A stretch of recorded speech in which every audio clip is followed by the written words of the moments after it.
Pemirsa, Badan Narkotika Nasional Provinsi Banten menangkap 3 ASN Pengadilan Negeri Rangkas Bitung Lebak Banten dan seorang ART. Dari tangan para tersangka, BNNP Banten menyita barang bukti sabu seberat 20,6 gram.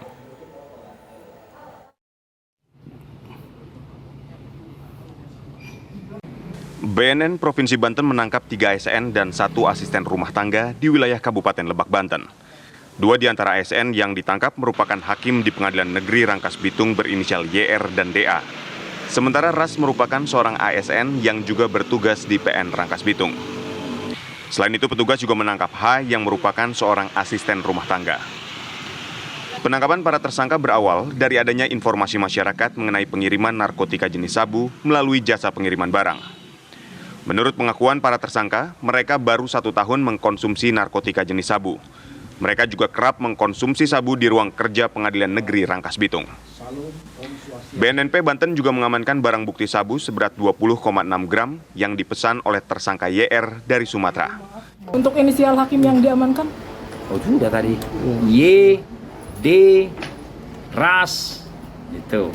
Ya, 4 orang tersangka. Saya yang terakhir H. Barang buktinya 20,600 sekian gram. 20 gram, sekian. Itu dari tangan siapa?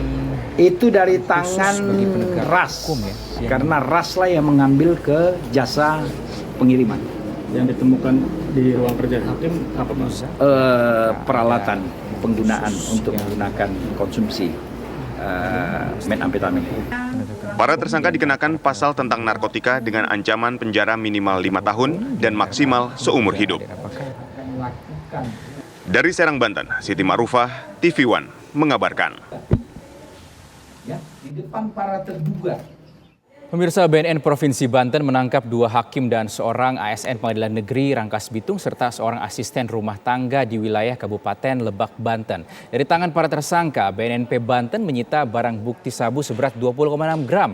Lalu bagaimana pendapat pengamat hukum mengenai kasus tersebut? Kita sudah terhubung dengan pakar hukum pidana Prof. Muzakir. Assalamualaikum, selamat siang Prof. Muzakir. Waalaikumsalam, selamat siang Pak Rizky. Baik, Prof, apakah ada hukuman khusus begitu bagi penegak hukum yang melanggar aturan pidana? Ya, kalau ada hukuman khusus itu, ini istilahnya bahasa dalam secara umum namanya adalah sebagai faktor pemberatan dalam penjatuhan hukuman atau pidana. Gitu. Pemberatan, ya karena fungsi dan tugasnya adalah di bidang hukum dan dia tidak memberi istilah bahasanya yang bisa mempengaruhi dalam praktek penegakan hukum, maka dia akan ada namanya pemberatan dalam konteks ini. Baik Prof, lalu bagaimana ya kita bisa memastikan penegakan hukum di antara penegak hukum ini berjalan dengan adil, Prof? Ya, ini kalau orang menegakkan hukum dengan teler kan nggak mungkin bisa melahirkan keadilan berdasarkan ketuhanan yang Maha Esa. Itu kan agak sulit untuk bisa diwujudkan. Mungkin yang paling penting dalam konteks ini bagaimana kita bisa memahami mengapa hakim ini punya potensi yang besar untuk melakukan penyimpangan-penyimpangan terutama dalam kasus ini adalah narkoba gitu ya. Saya analisisnya dari sisi situasi hakim melaksanakan tugas ya. Pertama adalah tugasnya full. Istilahnya kadang-kadang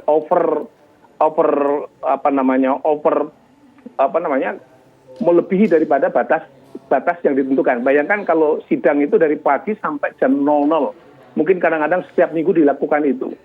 Yang kedua adalah karena ya mungkin kelelahan yang luar biasa, kecapean yang luar biasa, dan kadang-kadang yang menjadi masalah punya potensi itu adalah dia seorang diri di rumah gitu ya. Dengan kata lain tidak membawa keluarga karena sering pindah-pindah, keluarga nggak dibawa, itulah menjadi muncul di situ. Maka ini situasi kondisinya mempunyai potensi untuk penyimpangan. Kalau dulu itu sering sekali ada hubungannya dengan masalah sebut saja perempuan kalau itu yang laki-laki atau laki-laki kalau itu yang hakim perempuan. Dan sekarang muncul namanya adalah narkotika gitu. Jadi bentuk penyimpangan lain akan muncul lagi kalau Mahkamah Agung tidak mendesain bagaimana mengatasi problem yang tadi saya sebutkan itu ketika dia sedang melaksanakan tugas agar supaya tugasnya itu menegakkan hukum yang adil lah gitu sesuai dengan amanat Undang-Undang Dasar 45 pasal 24 ayat 1 begitu. Prof, lalu perlukah ya, Prof, kasus-kasus yang pernah ditangani oleh para hakim ini direview ulang begitu? Karena diketahui para hakim ini menyalahgunakan narkotika. Nah itu nampaknya menarik ya. Apakah putusan hakim ini kemudian ada banding atau tidak gitu ya? Tapi seandainya tidak banding, ya ini rekomendasi dari publik kepada KY dan juga Mahkamah Agung agar supaya mengevaluasi kembali terhadap produk-produk hukum, putusan-putusan pengadilan yang telah diproduk oleh hakim-hakim yang terlibat dalam kasus narkoba ini. Ini tugasnya KY dan Mahkamah Agung. Ya.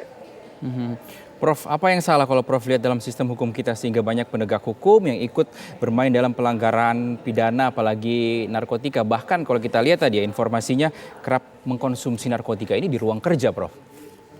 Ini yang luar biasa. Tadi saya mendengarnya luar biasa. Ini sampai di ruang namanya pengadilan atau di kantor di pengadilan. Ini nggak bayangkan bagaimana ketua pengadilan melakukan pengawasan terhadap bawahannya. Dan juga secara menyamping bagaimana hakim saling mengontrol antara hakim satu dengan yang lain.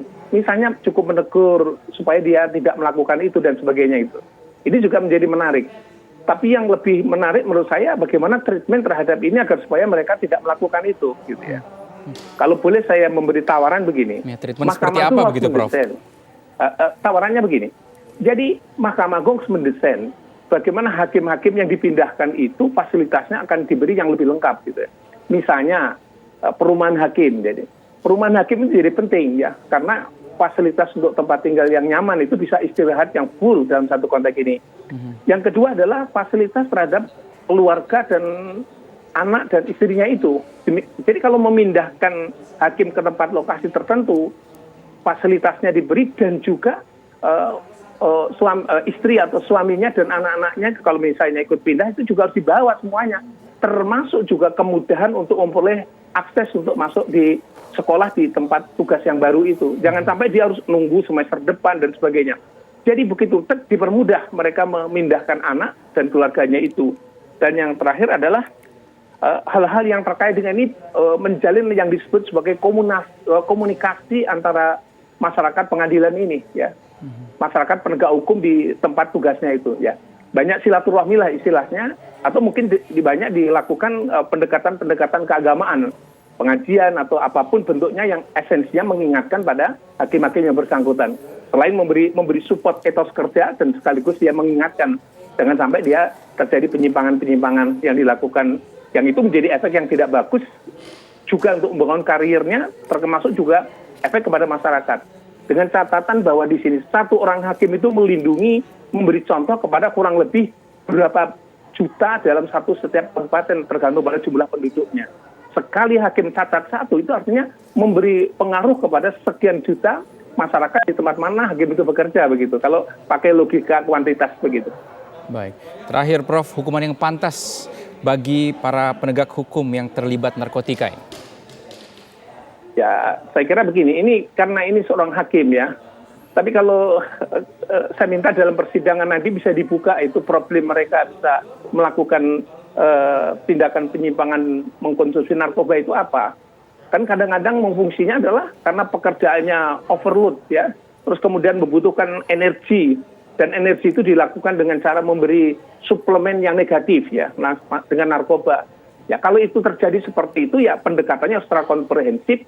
Dan saya kira kalau sudah terlibat narkoba itu ya hukumannya yang esensinya kalau buat saya masalah penjara dan sebagainya itu urusan kedua. Yang paling penting menyelesaikan problem hakim ini supaya tidak menular pada hakim-hakim yang lain yang mengalami problem yang sama yang dia cenderung untuk melakukan penyimpangan yang sama gitu ya. Baik. Jadi saya tidak memfokuskan kepada hukumannya berapa, tapi bagaimana menyelesaikan hakim yang terkontaminasi masalah narkoba ini. Baik. Terima kasih pengamat hukum Profesor Muzakir atas kesempatan ini untuk pemirsa TV One pada hari ini. Selamat siang. Wassalamualaikum warahmatullahi wabarakatuh. Selamat siang, Pak Rizky. Waalaikumsalam warahmatullahi wabarakatuh.